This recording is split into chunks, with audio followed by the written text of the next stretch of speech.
In the last two sessions, we have heard so many papers related with the air quality in Taiwan, Korea, China, Nepal.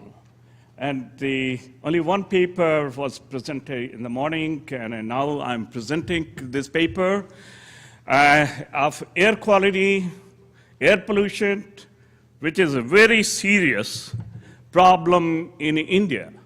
And one of the sources in India is agricultural crop burning.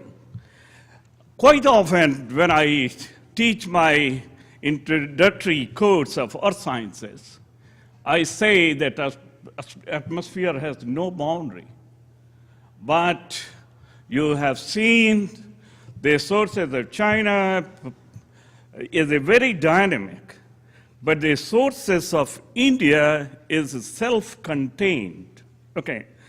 And only we pollute the ocean around us. So I'm going to talk about the crop residue burning, which is although common in Asia, but we are going to talk about the India. And this region, Punjab, is known as food basket of India. Coming from a former family, and I have spent my initial years in the eastern part of the Indo-Gangetic plain, and I happened to go in this region, so I'm going to tell you what is going on. This is the Modi's image of 30th October 2013. There is a crop burning, and you can see the pollutants moves from this source to eastern part of the Indo-Gangetic plain. Not only the eastern part of Indo-Gangetic plain, but sometimes, depending upon the wind condition, it pollutes the Pakistan. Okay.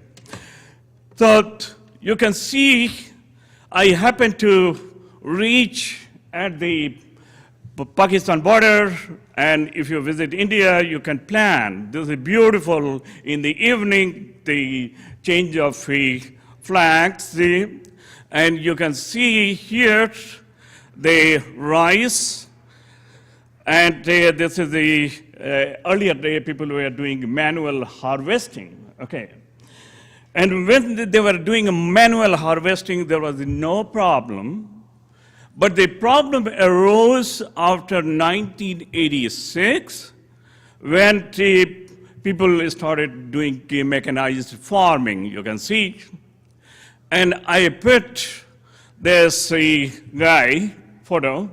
He was my taxi driver 2 years back, okay, and he gave me all the information because he comes from the same region. Okay. So I'm going to, can I run this video? You can see here this a small clip of the crop residue burning in Punjab. This is starting in middle of October, it goes in the middle of November, depending upon the farms when the crops are ready. Okay, let me move this. You can see this. Okay, the crop burning. Indian farmers, they produce 2-3 crops. And here is you can see the rice crop and then the wheat crop. And this is, I'm showing the NDVI, Normalized Difference Vegetation Index, which is peak. It means the greenness is very high. And then the crop is ready. And people, they harvest it. When they harvest it, after that, they burn it. Okay, the residue, which is very, very common. And you can see here the emission of different pollutants and the greenhouse gas is due to the crop residue burning. Okay, and then you can see this picture. What happens? It moves here, And this is because of the northwesterly wind, and it goes there. Sometimes the wind is dominated, then it goes in Pakistan area. And we talk about the pollution since long time. This is the polder data. You can see the aerosol optical depth is very high in the Ganga Valley, and I'm happy Brent is sitting here, and we deployed the Aeronet station in Kanpur after seeing this. Okay, and this is the coal power plants in India. Okay, the density of the coal power plants is very, very high. Okay, so what happens? Here is the source of the plume coming from the Punjab area, and it mixes with the plume from the power plants, okay, and it goes like this, okay. So this is always happens in the winter time, October, November, okay.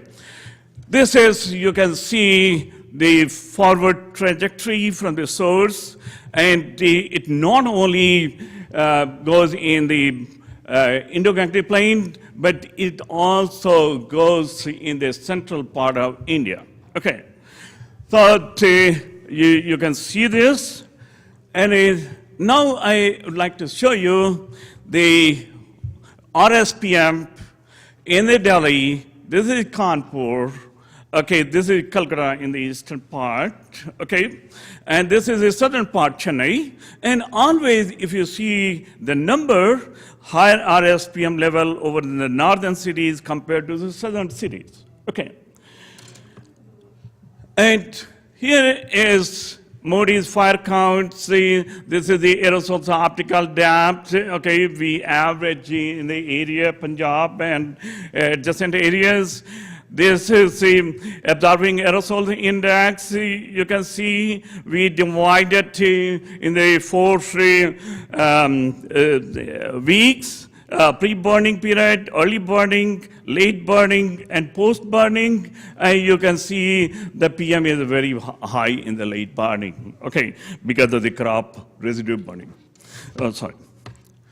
And this we took 4 boxes. And you can see box number 1 is this, 2, 3, 4, and 2 very close to the source. See, the aerosol optical depth is very high due to the crop residue burning. You can see this. Okay.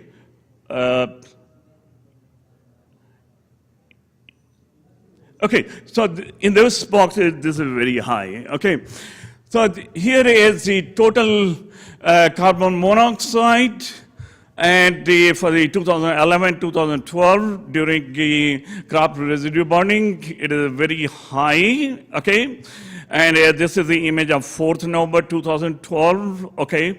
When this residue burning is there, the plume goes in the basin, this goes in the central part of India, and you can see the carbon monoxide is enhanced.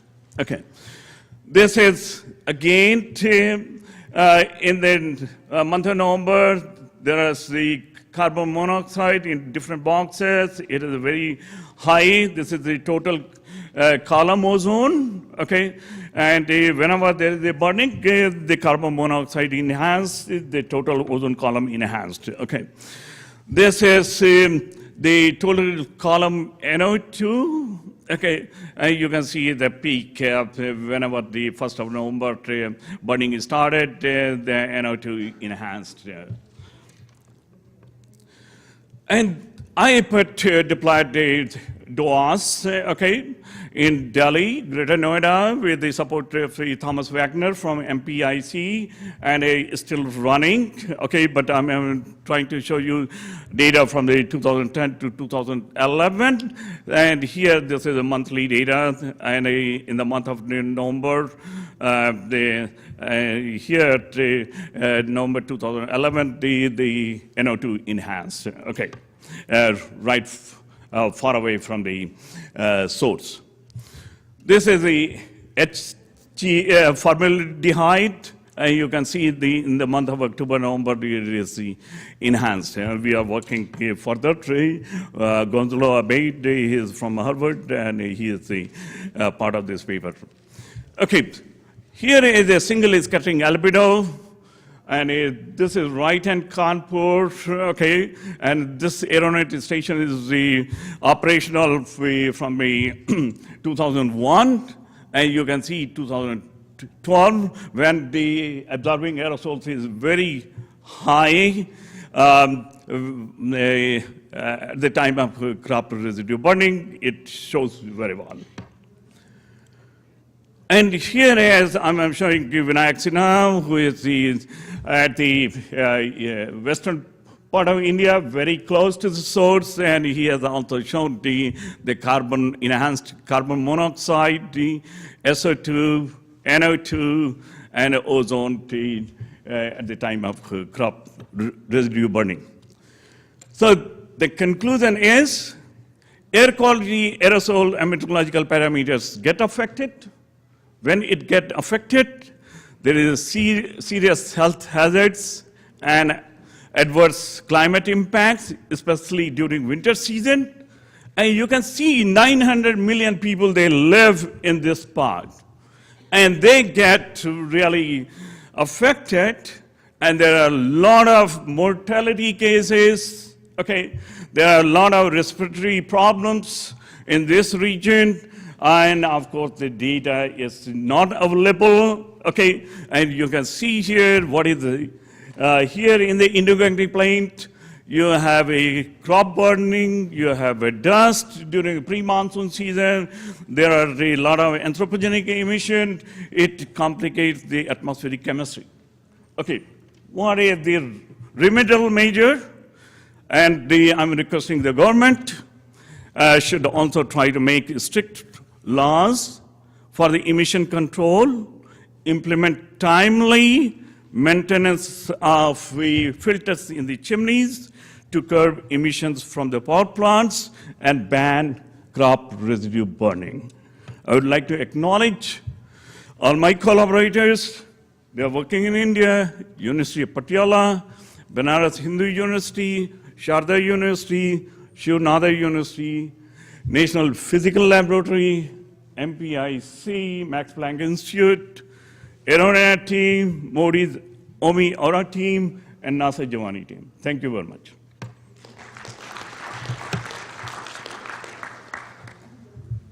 And now question time.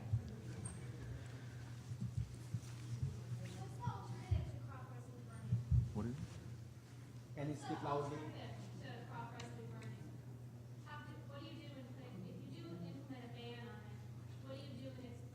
So if you ban the burning, so how will you get the fuel?